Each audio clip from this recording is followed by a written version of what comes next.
اگر کوئی شخص اس کا انکار کرتا ہے کہ میں معراج نہیں مانتا مسجد حرام سے مسجد اقصی تک، تو وہ دار اسلام سے نکل جائے گا۔ کیوں؟ اس کی وجہ یہ ہے کہ یہ قرآن کی سری آیت مبارکہ کے اندر یہ موجود ہے، اور وہ آیت میں آپ کو پڑھ کے سناتا ہوں۔ وہ آیت یہ ہے کہ اللہ رب العزت 15ویں سپارے کے شروع میں فرماتا ہے، پہلی آیت ہے، اللہ تعالیٰ فرماتا ہے کہ سبحان الذی اسرا بعبدی، پاک ہے وہ ذات کہ الذی اسرا، جس نے سیر کرائی، بعبدہ اپنے بندے کو، لیلاً راتوں رات، من المسجد الحرامی مسجد حرام سے، الی المسجد الاقصی مسجد اقصی تک۔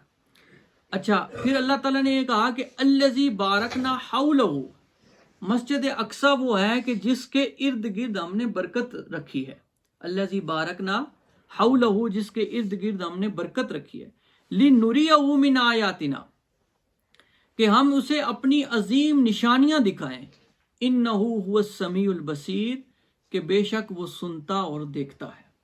اب یہاں دیکھیں کہ پہلی معراج کا حصہ یہ ہے کہ مسجد حرام سے مسجد اقصی تک، یہ جو حصہ ہے یہ قرآن سے ثابت ہے، واضح قرآن کی آیت ہے۔ جو اس کا انکار کرے گا کہ میں مسجد حرام سے مسجد اقصی معاذ اللہ نہیں مانتا معراج کو، اور وہ کلمہ بھی پڑھتا ہے، مسلمان اپنے آپ کو کہتا ہے، سب کوئی نماز بھی پڑھتا ہے، لیکن اتنی سی بات کے انکار کرنے کی وجہ سے وہ دار اسلام سے نکل جائے گا۔ اس کی وجہ یہ ہے کہ قرآن کی ایک آیت کا منکر ہے، اور قرآن کی ایک آیت، ایک لفظ کا بھی جو انکار کرتا ہے وہ دار اسلام سے نکل جاتا ہے۔ اسی لیے زکوٰۃ کا جو منکر ہوگا وہ دار اسلام سے نکل جائے گا، کیونکہ قرآن میں زکوٰۃ کا حکم آیا ہے۔ نماز کا انکار کرنے والا دار اسلام سے نکل جاتا ہے۔ تو اس لیے جو پہلا حصہ ہے زمینی معراج، اس کا انکار کرنے والا دار اسلام سے نکل جائے گا۔ اب جو دوسرا حصہ ہے وہ ہے آسمانی معراج۔ تو اب آسمانی معراج میں حضور علیہ الصلوۃ والسلام نے پورا واقعہ بیان کیا۔ اب میں عربی کے اندر حدیث پڑھ کے بتاتا ہوں، اور یہ بھی آپ یاد رکھیں کہ یہ حدیث وہ ہے کہ جس کو کہتے ہیں متفق علیہ۔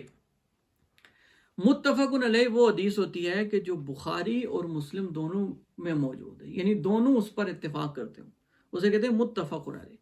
حدیث طویل ہے، تھوڑا سا وقت لگے گا، لیکن آپ کو پورا معراج کا واقعہ آپ کو سمجھ آ جائے گا، اور یہ خود نبی پاک صلی اللہ علیہ وسلم بیان فرمائے، حضور نے خود یہ معراج کا واقعہ بیان فرمایا۔ اب ذرا سماعت فرمائیں کہ حضور نے آسمانی معراج، اچھا آسمانی معراج جو ابھی بیان ہو رہی ہے، جو اس کا انکار کرے گا کہ میں اس کو نہیں مانتا کہ حضور آسمان پہ گئے، تو وہ گمراہ ہوگا، کافر نہیں ہوگا، وہ گمراہ۔ اس کی وجہ یہ ہے کہ آسمانی معراج جو ہے وہ حدیثوں سے ثابت ہے، اور حدیثوں کی مختلف کیٹیگریز ہوتی ہیں، حدیثوں کی مختلف اقسام ہوتی ہیں۔